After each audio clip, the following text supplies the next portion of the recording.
ഇടുക്കിയിൽ ഒറ്റപ്പെട്ട ശക്തമായ മഴയാണ്. ലോ റേഞ്ചിലും ഹൈ റേഞ്ചിലും രാത്രി മുതൽ ശക്തമായ മഴയാണ്. തമിഴ്നാട് അതിർത്തി മേഖലകളിൽ ശക്തമായ കാറ്റും തുടരുന്നു. നിർമ്മാണ മേഖലയിലും ടൂറിസം മേഖലയിലും ഏർപ്പെടുത്തിയ നിയന്ത്രണങ്ങൾ തുടരുകയാണ്. സാഹസിക ജലവിനോദങ്ങൾക്ക് നിരോധനം ഏർപ്പെടുത്തിയിട്ടുണ്ട്. തോട്ടം മേഖലയിൽ ജോലികൾ പാടില്ലെന്നും നിർദ്ദേശം നൽകിയിട്ടുണ്ട്. രാഹുൽ സുരേഷുണ്ട് വിശദാംശങ്ങൾ നൽകാൻ. Good morning Rahul. ഇന്നലെ മുതൽ തന്നെ നിയന്ത്രണങ്ങൾ കർശനമാക്കിയിരുന്നു. ഇന്നും നിയന്ത്രണങ്ങൾ തുടരും. ശക്തമായിട്ടുള്ള മഴയാണല്ലേ ഇപ്പോഴും? Good morning Keerthana. ശ്രുതി, രാത്രി മുതൽ ശക്തമായിട്ടുള്ള മഴയാണ് ജില്ലയിൽ രേഖപ്പെടുത്തിക്കൊണ്ടിരിക്കുന്നത്.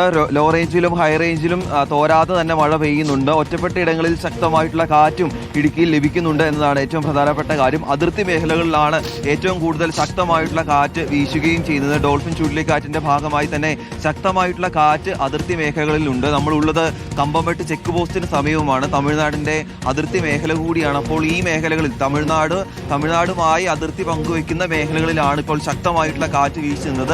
ഈ തോട്ടം മേഖലയിലടക്കം ഈ മരങ്ങൾ കടപുഴകി വീഴാനുള്ള സാധ്യതയുണ്ട്. അതുകൊണ്ട് തന്നെ അതീവ ജാഗ്രത വേണം എന്നുള്ളതാണ് പറയുകയും ചെയ്യുന്നത്. ടൂറിസം മേഖലയിലടക്കം അതീവ ജാഗ്രതയും കൃത്യമായിട്ടുള്ള നിയന്ത്രണങ്ങളും ഏർപ്പെടുത്തുകയും ചെയ്തിട്ടുണ്ട്. സാഹസിക ജലവിനോദങ്ങൾ പ്രവർത്തിക്കുന്നതിന് ഇന്ന് നിരോധനം ഏർപ്പെടുത്തിയിട്ടുണ്ട്. അതുകൂടാതെ ദേശീയപാത നിർമ്മാണ പ്രവർത്തികൾ ഉൾപ്പെടെ നിർത്തിവെക്കുകയും ചെയ്തിട്ടുണ്ട്. ഇന്നിപ്പോൾ ജില്ലയിൽ ഇന്നലെ നൽകിയിരിക്കുന്ന മുന്നറിയിപ്പ് പ്രകാരം ഓറഞ്ച് അലേർട്ടാണ്. പക്ഷേ ഓറഞ്ച് അലേർട്ടിന് സമാനമായിട്ടുള്ള മഴ തന്നെ രാത്രി മുതൽ ലഭിക്കുന്നുണ്ട് എന്നതാണ് ഏറ്റവും പ്രധാനപ്പെട്ട കാര്യം. എന്തായാലും വരും മണിക്കൂറുകളിലും ശക്തമായിട്ടുള്ള മഴ പെയ്യും എന്നുള്ളതാണ് ഈ കാലാവസ്ഥാ നിരീക്ഷണ കേന്ദ്രം അറിയിക്കുകയും ചെയ്യുന്നത്. പ്രത്യേകിച്ച് ഡോൾഫിൻ ചുഴലിക്കാറ്റിന്റെ ഭാഗമായിട്ടുള്ള മഴയും കാറ്റുമാണ് ഇപ്പോഴും കേരളത്തിൽ ഉൾപ്പെടെയുള്ള വിവിധ ജില്ലകളിൽ, ഇടുക്കി ഉൾപ്പെടെയുള്ള വിവിധ ജില്ലകളിൽ ലഭിച്ചുകൊണ്ടിരിക്കുന്നത്. ആ മഴ തുടരാൻ തന്നെയാണ് സാധ്യത.